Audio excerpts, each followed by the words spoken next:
श्री दुर्गा सप्तशती 5वां अध्याय। देवताओं द्वारा देवी की स्तुति। चंडमुंड के मुख से अंबिका के रूप की प्रशंसा सुनकर शुंभ का उनके पास दूत भेजना और दूत का निराश लौटना।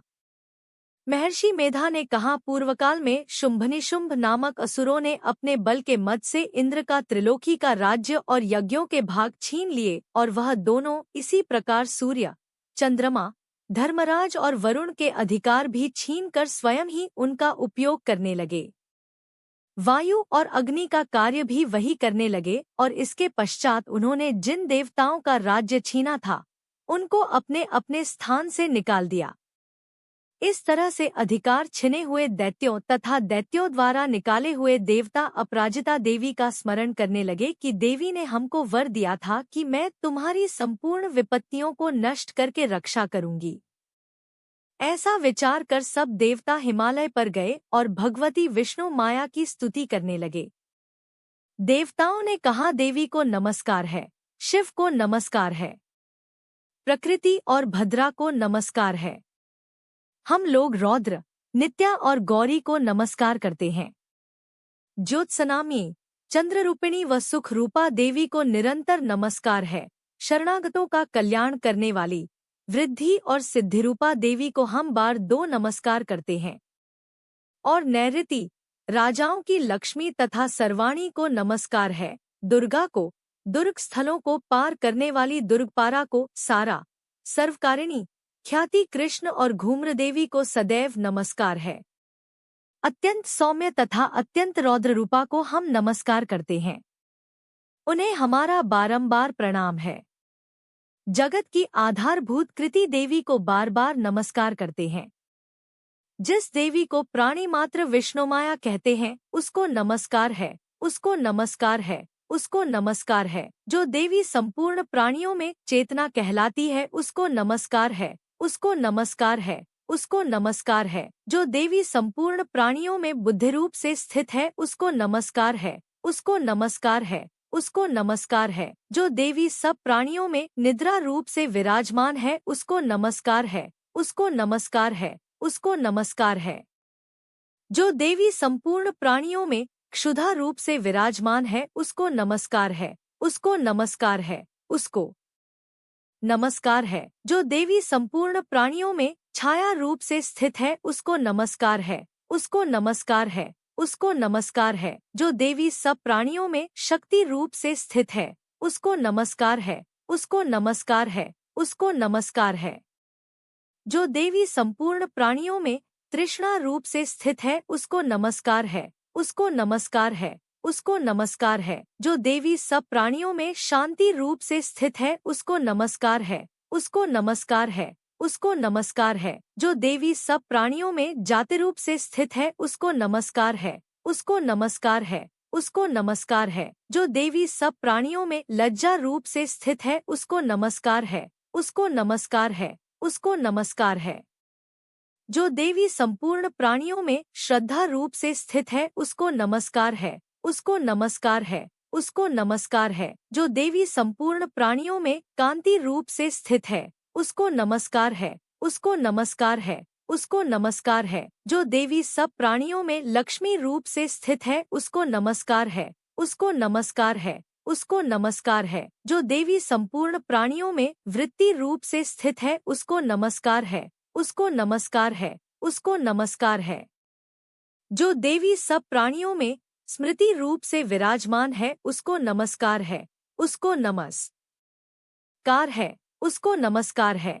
जो देवी सब प्राणियों में दया रूप से स्थित है उसको नमस्कार है, उसको नमस्कार है। जो देवी सब प्राणियों में तुष्टि रूप से स्थित है उसको नमस्कार है, उसको नमस्कार है, उसको नमस्कार है। जो देवी संपूर्ण प्राणियों में मातृरूप से स्थित है उसको नमस्कार है, उसको नमस्कार है, उसको नमस्कार है। जो देवी संपूर्ण प्राणियों में भ्रांति रूप से स्थित है उसको नमस्कार है, उसको नमस्कार है, उसको नमस्कार है। जो देवी संपूर्ण प्राणियों में नित्य व्याप्त रहती है उसको नमस्कार है, उसको नमस्कार है, उसको नमस्कार है। जो देवी चैतन्य रूप से इस संपूर्ण संसार को व्याप्त करके स्थित है उसको नमस्कार है, उसको नमस्कार है। उसको नमस्कार है। पूर्वकाल में देवताओं ने अपने अभीष्ट फल पाने के लिए जिसकी स्तुति की है और देवराज इंद्र ने बहुत दिनों तक जिसका सेवन किया है, वह कल्याण की साधनाभूता ईश्वरी हमारा कल्याण और मंगल करे तथा सारी विपत्तियों को नष्ट कर डाले। असुरों के सताए हुए हम संपूर्ण देवता उस परमेश्वरी को इस समय नमस्कार करते हैं तथा जो भक्ति पूर्वक स्मरण किए जाने पर तुरंत ही सब विपत्तियों को नष्ट कर देती है, वह जगदम्बा इस समय भी हमारा मंगल करके हमारी समस्त विपत्तियों को दूर करे। महर्षि मेधा ने कहा, हे राजन, इस प्रकार जब देवता स्तुति कर रहे थे तो उसी समय पार्वती देवी गंगा में स्नान करने के लिए आई। तब उनके शरीर से प्रकट होकर शिवादेवी बोली, शुंभ दैत्य के द्वारा स्वर्ग से निकले हुए और निशुंभ से हारे हुए यह देवता मेरी स्तुति कर रहे हैं। पार्वती के शरीर से अंबिका निकली थी, इसलिए उसको संपूर्ण लोक में कौशिकी कहते हैं। कौशिकी के प्रकट होने के पश्चात पार्वती देवी के शरीर का रंग काला हो गया और वह हिमालय पर रहने वाली कालिका देवी के नाम से प्रसिद्ध हुई। फिर शुंभ और निशुंभ के दूत चंडमुंड वहां आए और उन्होंने परम मनोहर रूप वाली अंबिका देवी को देखा। फिर वह शुंभ के पास जाकर बोले, महाराज, एक अत्यंत सुंदर स्त्री हिमालय को प्रकाशित कर रही है। वैसा रंग रूप आज तक हमने किसी स्त्री में नहीं देखा। हे असुरेश्वर, आप यह पता लगाएं कि वह कौन है और उसको ग्रहण कर लें। वह स्त्री स्त्रियों में रत्न है। वह अपनी कांति से दसों दिशाओं को प्रकाशित करती हुई वहां स्थित है, इसलिए आपका उसको देखना उचित है। हे प्रभु, तीनों लोकों के हाथी, घोड़े और मणि इत्यादि जितने रत्न हैं, वह सब इस समय आपके घर में शोभायमान है। हाथियों में रत्न रूप ऐरावत हाथी और उच्चैश्रवा नामक घोड़ा तो आप इंद्र से ले आए हैं।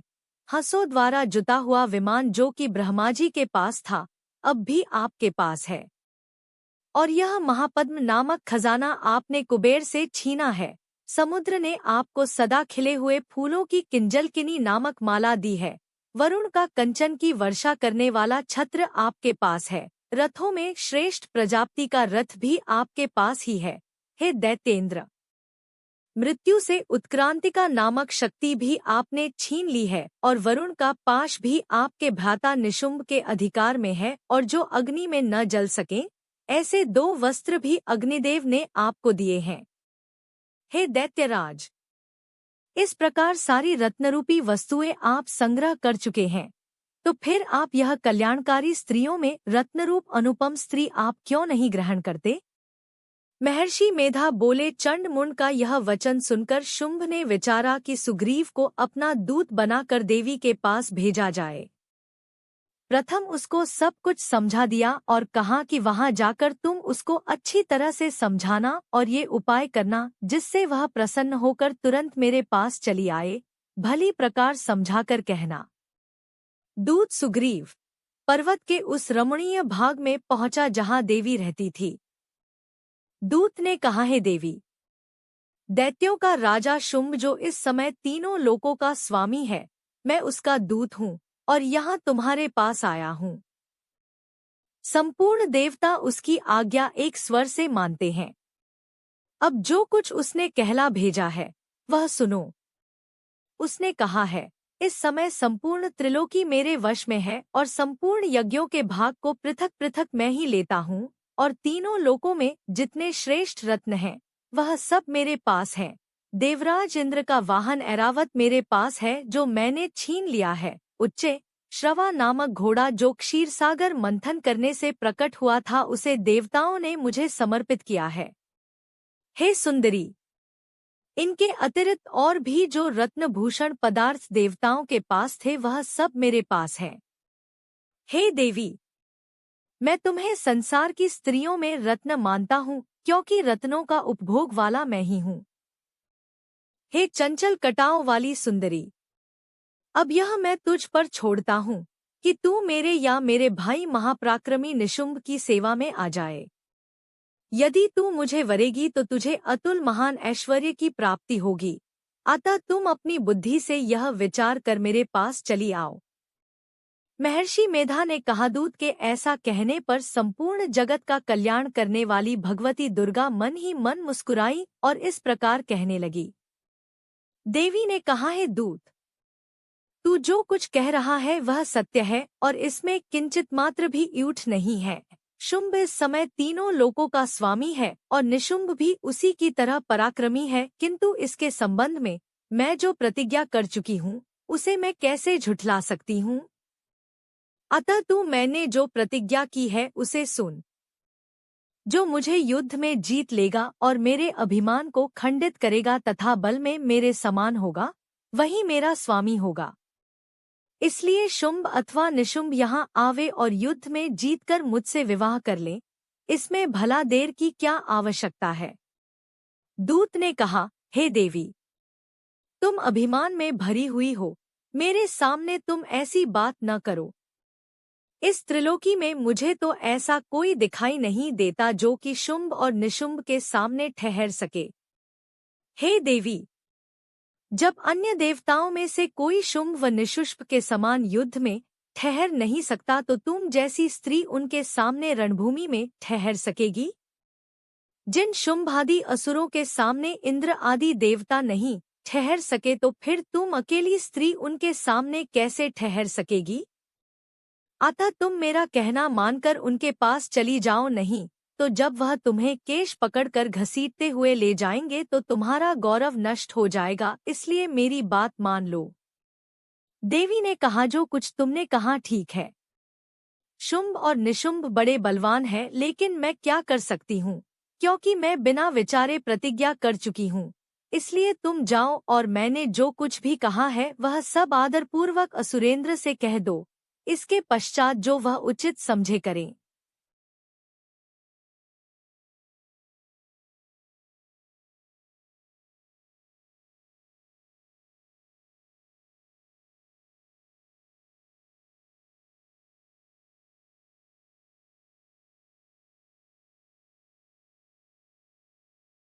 छठा अध्याय, धूम्रलोचन वध।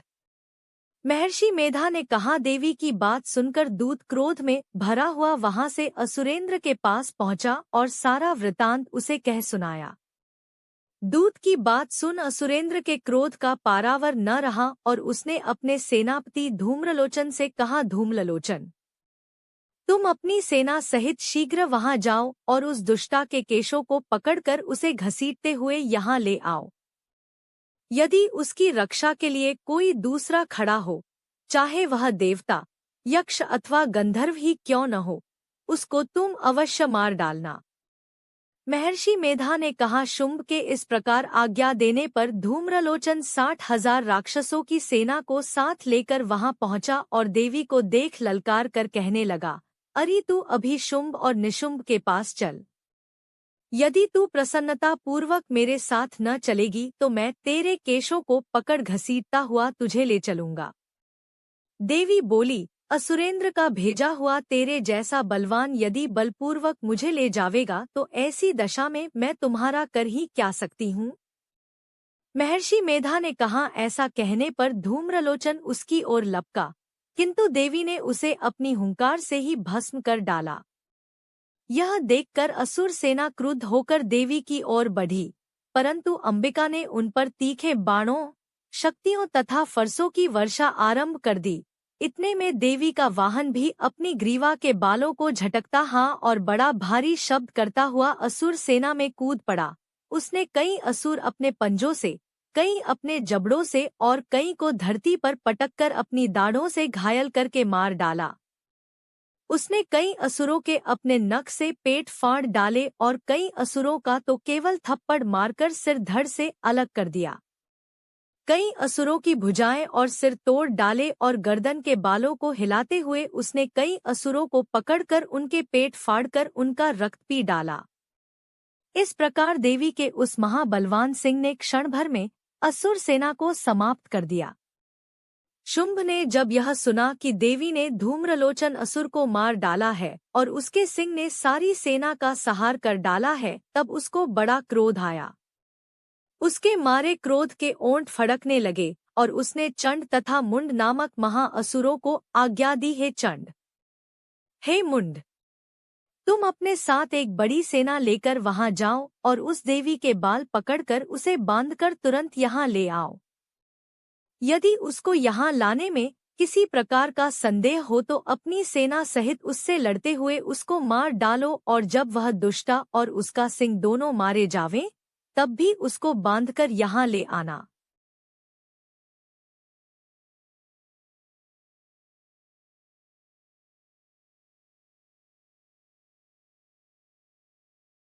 सातवां अध्याय। चंड और मुंड का वध। महर्षि मेधा ने कहा, दैत्यराज की आज्ञा पाकर चंड और मुंड चतुरंगिनी सेना को साथ लेकर हथियार उठाए हुए देवी से लड़ने के लिए चल दिए। हिमालय पर्वत पर पहुंचकर उन्होंने मुस्कुराती हुई देवी जो सिंह पर बैठी हुई थी देखा। जब असुर उनको पकड़ने के लिए तलवारें लेकर उनकी ओर बढ़े तब अंबिका को उन पर बड़ा क्रोध आया और मारे क्रोध के उनका मुख काला पड़ गया। उनकी भ्रिकुटियां चढ़ गई और उनके ललाट में से अत्यंत भयंकर तथा अत्यंत विस्तृत मुख वाली लाल आंखों वाली काली प्रकट हुई, जो कि अपने हाथों में तलवार और पाश लिए हुए थी। वह विचित्र खड़ग धारण किए हुए थी तथा चीते के चर्म की साड़ी एवं नरमुंडों की माला पहन रखी थी। उसका मांस सूखा हुआ था और शरीर केवल हड्डियों का ढांचा था, और जो भयंकर शब्द से दिशाओं को पूर्ण कर रही थी। वह असुर सेना पर टूट पड़ी और दैत्यों का भक्षण करने लगी। वह पार्श्व रक्षकों, अंकुशधारी महावतों, हाथियों पर सवार योद्धाओं और घंटा सहित हाथियों को एक हाथ से पकड़ पकड़ कर अपने मुंह में डाल रही थी, और इसी प्रकार वह घोड़ों, रथों, सारथियों व रथों में बैठे हुए सैनिकों को मुंह में डालकर भयानक रूप से चबा रही थी। किसी के केश पकड़कर, किसी को पैरों से दबाकर और किसी दैत्य को छाती से मसलकर मार रही थी। वह दैत्य के छोड़े हुए बड़े बड़े अस्त्र शस्त्रों को मुंह में पकड़कर और क्रोध में भर उनको दांतों में पीस रही थी। उसने कई बड़े बड़े असुर भक्षण कर डाले, कितनों को रौंद डाला और कितनी उसकी मार के मारे भाग गए। कितनों को उसने तलवार से मार डाला, कितनों को अपने दांतों से समाप्त कर दिया, और इस प्रकार से देवी ने क्षण भर में संपूर्ण दैत्य सेना को नष्ट कर दिया। यह देख महापराक्रमी चंड काली देवी की ओर लपका और मुंड ने भी देवी पर अपने भयानक बाणों की वर्षा आरंभ कर दी और अपने हजारों चक्र उस पर छोड़े। उस समय वह चमकते हुए बाण व चक्र देवी के मुख में प्रविष्ट हुए इस प्रकार दिख रहे थे जैसे मानो बहुत से सूर्य मेघों की घटा में प्रविष्ट हो रहे हों। इसके पश्चात भयंकर शब्द के साथ काली ने अत्यंत जोश में भरकर विकट अट्टहास किया। उसका भयंकर मुख देखा नहीं जाता था। उसके मुख से श्वेत दांतों की पंक्ति चमक रही थी। फिर उसने तलवार हाथ में लेकर हूँ शब्द कहकर चंड के ऊपर आक्रमण किया और उसके केश पकड़कर उसका सिर काटकर अलग कर दिया। चंड को मरा हुआ देखकर मुंड देवी की ओर लपका, परंतु देवी ने क्रोध में भरे उसे भी अपनी तलवार से यमलोक पहुंचा दिया। चंड और मुंड को मरा हुआ देखकर उसकी बाकी बची हुई सेना वहां से भाग गई। इसके पश्चात काली चंड और मुंड के कटे हुए सिरों को लेकर चंडिका के पास गई और प्रचंड अट्टहास के साथ कहने लगी, हे देवी, चंड और मुंड दो महादैत्यों को मारकर तुम्हें भेंट कर दिया है। अब शुंभ और निशुंभ का तुमको स्वयं वध करना है। महर्षि मेधा ने कहा, वहां लाए हुए चंड और मुंड के सिरों को देखकर कल्याणकारी चंडी ने काली से मधुर वाणी में कहा, हे देवी, तुम चूंकि चंड और मुंड को मेरे पास लेकर आई हो, अतः संसार में चामुंडा के नाम से तुम्हारी ख्याति होगी। जय माता दी।